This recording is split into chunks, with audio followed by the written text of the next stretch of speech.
Olá, gente, eu sou a Natália. Primeiramente, se ao longo do vídeo vocês escutarem o barulho do galo, é porque eu tô numa vizinha e não tem outro lugar, ou é o galo, ou é minha irmã falando. Então vamos o galo mesmo, né? Bom, como eu já falei, eu sou a Natália. Eu vou explicar um pouco sobre a história do Kanban.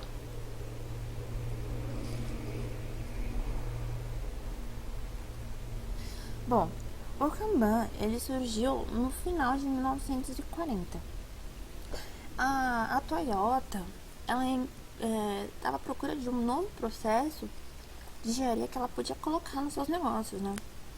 E por incrível que pareça, eles encontraram isso dentro de supermercados. Mas antes de eu explicar um pouquinho mais sobre isso, eu vou explicar o que significa a palavra Kanban.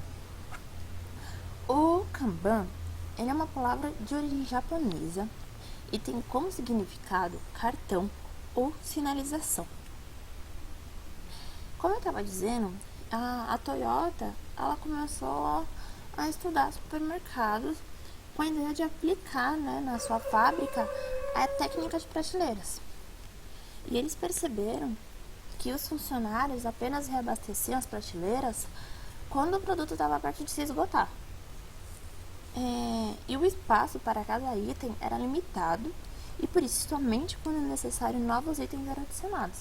Então, assim, eles observaram que no supermercado, a prateleira, vamos supor, de molho de tomate estava já se esgotando, ficando com pouquinhos produtos, um funcionário vinha e reabastecia. E naquele lugar só cabia determinar certas quantidades de molho de tomate. Eles também observaram que os clientes do supermercado eles só obtinham a quantidade necessária do produto que eles desejavam e no momento necessário. Eles não possuíam nem a mais e nem a menos do produto. Essas observações fizeram que os engenheiros da Toyota visualizassem um processo que refletia de acordo com o processo do supermercado. Um exemplo, uma peça poderia ser produzida se anterior a ela já tivesse sido vendida. A Toyota, vendo isso, começou então a utilizar um Kanban, que é um cartão visual, para sinalizar cada passo em seus processos da fabricação. Com isso, com o Kanban, ele permitiu que as equipes se comunicassem com mais facilidade, organizando e melhorando o que e quando deveria ser feito. Olá! Agora que você já conhece um pouco sobre o sistema Kanban e sua origem, vamos dar uma olhada nas vantagens e benefícios da utilização desse sistema. Aqui temos duas das principais razões para você estar utilizando o Kanban, que são a redução de desperdício e a redução de custos. Mas além dessas duas principais vantagens, temos também outros motivos para você escolher o Kanban como seu sistema de produção. Vamos dar uma olhada? Abaixo estamos listando os principais benefícios de você estar utilizando o Kanban no seu sistema de produção. O tempo de ciclos é mais curto e oferece recursos rapidamente. Você tem uma melhor gestão nas mudanças de prioridade da sua produção, do seu sistema. Ele requer menos organização e é um processo mais simplificado. Ele dá também maior visibilidade dos projetos que estão, no caso, em produção. Redução de desperdícios e redução de custos, como havíamos dito anteriormente. E ele elimina atividades que não vão agregar valor à sua equipe, ou seja, fica mais fácil de você identificar o que é prioridade e o que não é prioridade, o que tem que ser feito naquela hora e o que não tem. Isso facilita todo o processo e agiliza também.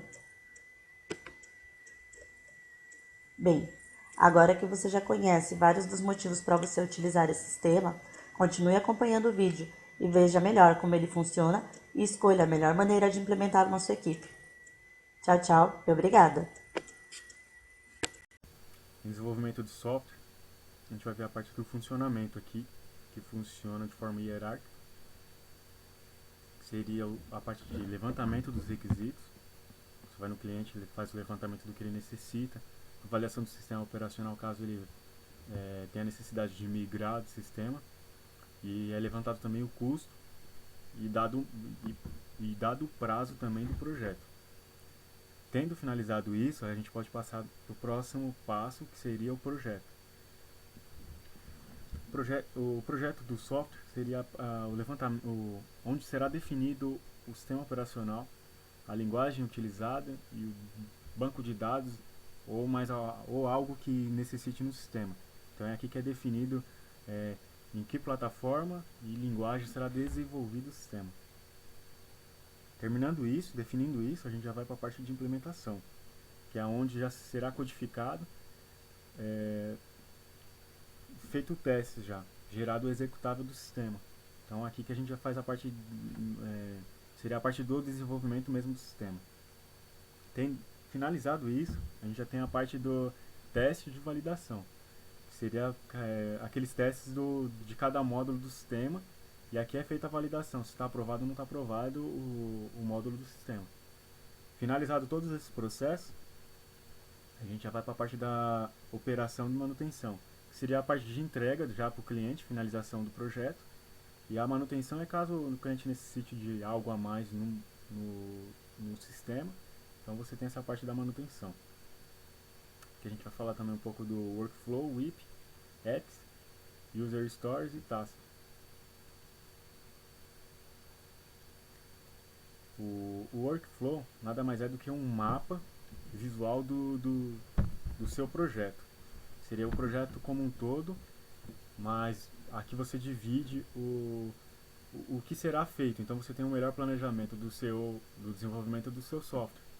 Um exemplo seria, vamos supor, o seu mapa, e no seu mapa você tem cada passo do que será feito e aonde você está no mapa, em qual parte você estaria fazendo esse desenvolvimento.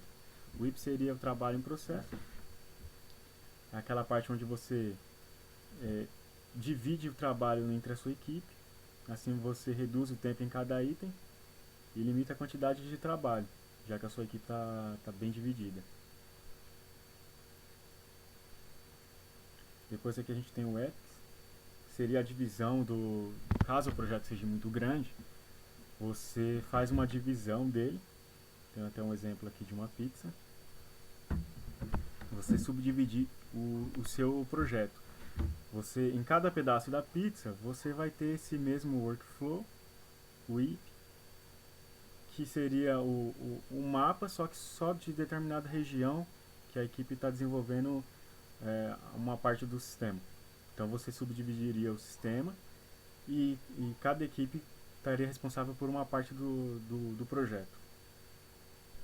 O User Store é a história do usuário, ele define os passos contados do que o usuário tem que fazer. Um exemplo é um usuário fazendo um cadastro num site de compras online. Então ele precisa preencher os dados, ser validado num formulário, e depois ele recebe um e-mail de confirmação.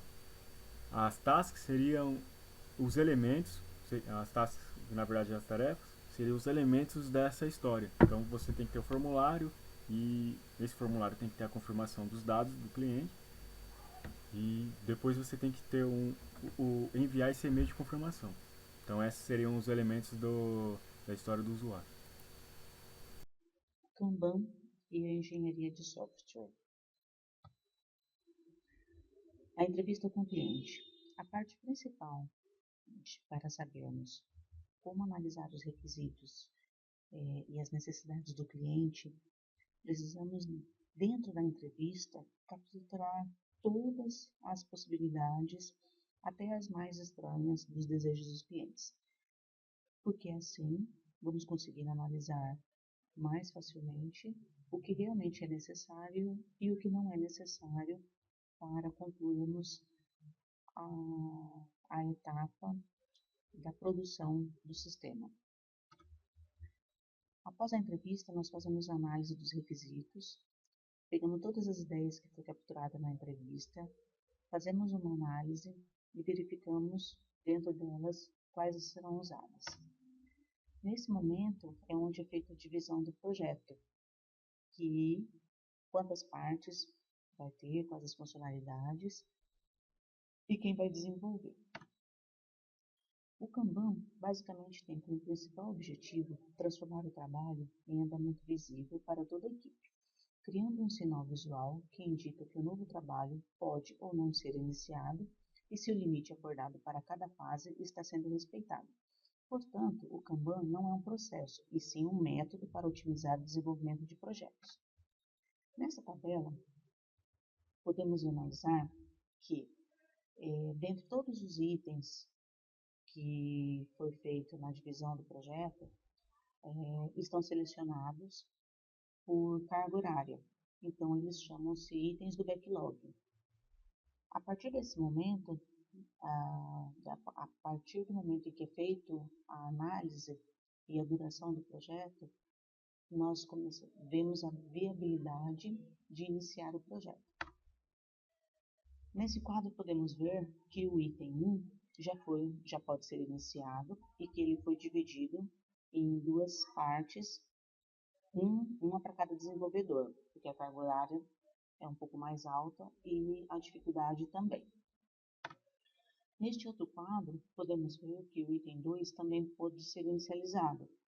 A carga horária é um pouco maior para uma única pessoa, porém alguns requisitos equivalem que uma única pessoa consegue desenvolver. Neste outro quadro, podemos ver que nós já temos 4 itens inicializados, que apenas um item ainda, com o levantamento dos requisitos, ainda está em stand-by. Neste outro quadro, podemos ver que o item 5 já pôde ser inicializado e que o item 1, a primeira parte do item 1 já está sendo concluída e o item 2 também. Porém, a parte 2 do item 1 ainda não está em fase de acabamento, assim como os demais. Nesta outra fase, vimos que o item 3 e o item 5 ainda não está em fase de acabamento, porém os outros já estão. Neste outro quadro, podemos ver que vários já foram para testes, porém o item 1 deu bug, e aí ele vai ter que voltar. Nessa parte nós conseguimos ver que o item 1 voltou para ser analisado, enquanto os outros itens já estão prontos para serem implantados e os outros 3 ainda estão em teste.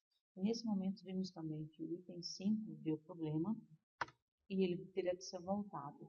Neste outro quadro, vimos que o primeiro que deu problema foi refeito e está em fase de teste novamente, enquanto o item 5 ainda está sendo feito. Neste outro quadro, podemos analisar que todos os outros itens já estão em fase de implantação, enquanto o item 5 ainda está em fase de teste. Neste outro quadro, podemos analisar que todos os processos foram feitos, analisados, testados e estão